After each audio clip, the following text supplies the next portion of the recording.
হরে কৃষ্ণা, কেমন আছো সবাই? অনেক দিন ভিডিও আপলোড করতে পারিনি, তার জন্য অনেক অনেক সরি। কারণটা হলো আমি পুজোর জন্য বাপের বাড়ি গিয়েছিলাম পুরুলিয়া, তাই ব্যস্ত ছিলাম, আপলোড করতে পারিনি। ভিডিও অনেক করেছি, পুজোর ঘোরাফেরা, মন্দির সব কিছুই ভিডিও করেছি, বাট আপলোড করতে পারিনি। বাড়িতে সবার সাথে ছিলাম, অনেক দিন পর গিয়েছিলাম, বুঝতেই পারছো একটু আলাদা ব্যাপার ছিল, তাই কোনো ভিডিও আপলোড করতে পারিনি। এরপর একটু একটু করে যতগুলো করেছি সব কিছুই আপলোড করার চেষ্টা করব। আশা করি তোমাদের ভালো লাগবে। কলকাতাতে এটা আমার প্রথম পুজো। অনেক দিনেরই ইচ্ছে ছিল কলকাতাতে পুজো দেখবো। পুজো দেখবো মানে এরকম দেখার ইচ্ছে ছিল, বাট খুব একটা যে থাকে সেরকম কিছু না। পুরুলিয়াতে আমি আরও বেশি মজা করি, কারণ পুরুলিয়াতে আমার সব রিলেটিভ সব কিছু আছে, তাই পুরুলিয়াতে পুজোটা একটু বেশি ভালো লাগে। এখানে যতটুকু দেখেছি সত্যি বলতে অনেক অনেক অনেক ভালো লেগেছে। আরও অনেক দেখার ইচ্ছে ছিল, কিন্তু দেখা হলো না, সেরমভাবে হয়ে উঠলো না। বাট যেটুকু দেখেছি সবই অনেক অনেক ভালো লেগেছে। কলকাতার পুজোর একটা আলাদাই ভাইব, অ্যান্ড কলকাতার পুজো একটা আলাদাই ব্যাপার। কিন্তু আমি খুব একটা ভালোভাবে দেখতে পারিনি, কারণ আমি ষষ্ঠীর দিনেই আমি চলে গিয়েছিলাম আমার বাপের বাড়ি। ওই ষষ্ঠীর আগে পর্যন্ত যতটুকু ক্যাপচার করার আমি করেছি। আমার দিদি আর জামাইবাবু এসেছিলো আমার বাড়ি আমাকে নিতে, তো ওদের নিয়েও দুটো দিন ঘোরাফেরা করেছি যতটুকু ওদেরকে দেখানো হয় ওই দুটো দিনের মধ্যে। কলকাতাতে দুটো দিন কোনো দিনই সম্ভব হবে না, দুটো দিনে পুজোটাকে পুরোপুরি ক্যাপচার করা। বলতে গেলে পুরো যদি মহালয়ার দিন থেকে দশমী পর্যন্তও কলকাতাতে পুজো দেখা হয়, তবু পুরোপুরি পুজোটা দেখা হয়ে উঠবে না, কারণ এত কিছুই দেখার থাকে আর এত কিছুই সব মন্দিরগুলো দেখার মতো হয়, অত কিছু দেখা হয়ে সম্ভব হয় না। তো দুটো দিনে কী বা হবে, বাট যতটুকু করতে পেরেছি বা যতটুকু ঘুরেছি আমার খুব ভালো লেগেছে, খুবই মজা হয়েছে। ষষ্ঠীর দিনে বাড়ি চলে গিয়েছিলাম ফ্যামিলির সাথে,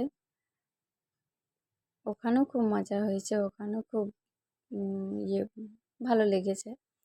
বাট কলকাতার পুজোর একটা আলাদা ব্যাপার, কলকাতার যে পুজোটা সেটা একটু আলাদাই। এটা বালিগঞ্জ কালচার। বালিগঞ্জ কালচারটাও আমার বেশ ভালো লেগেছে, লাইটিংটা ওদের খুবই সুন্দর হয়েছিল, মূর্তিও বেশ সুন্দর, সবই ভালো লেগেছে। পুজোর সব থেকে যেটা কলকাতার আমার ভালো লেগেছে সেটা হচ্ছে নিউ টাউন। নিউ টাউনটা খুবই ভালো লেগেছিল।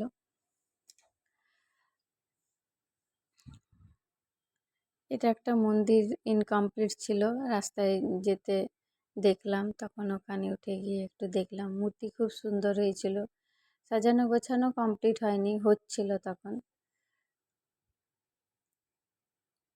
বাকি প্যান্ডেল হপিং তো এমনিতে আমাদের খুব মজার বিষয় একটা, ওটাই পুজোর অ্যাকচুয়ালি আনন্দ যেটা বলা হয়।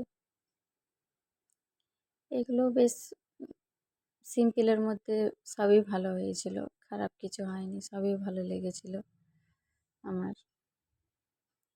এটা আমি আমার হাজব্যান্ড একাই গিয়েছিলাম, এটা মনে হয় চতুর্থীর দিন আমরা গিয়েছিলাম দেখতে। বাকি আরও যতগুলো আছে সেগুলো একটু একটু করে এরপর তোমাদের দেখানোর চেষ্টা করব। পুজো মানেই হচ্ছে ফ্যামিলি, তাই ফ্যামিলি যেখানে থাকে সেখানেই বেশি আনন্দটা হয়। কলকাতাতে আমরা দুজন একা, সেরম কেউ নেই, তো তাই যতটুকু দেখার এখানে আমরা দেখে পরে বাড়ি চলে গিয়েছিলাম। পুজো খুব ভালো কেটেছে এবারে। আমি ষষ্ঠীর দিন বাড়ি চলে গিয়েছিলাম, কালী পুজো ভাইফোঁটা সব পার করে এলাম, এসে পরে এই ভিডিও আপলোড করছি। আগে যা যা দেখেছি সবই এরপর একটু একটু করে দেখাবো তোমাদের। রাতে যখন ঠাকুর দেখে বাড়ি ফিরছিলাম তখনও দেখছিলাম যে কিছু কিছু মণ্ডপের প্রতিমা যাচ্ছিল, ভালো লাগছিল, পুজোর ভাইব একটা আলাদাই। এই জিনিসগুলো আমার খুব ভালো লাগছিল।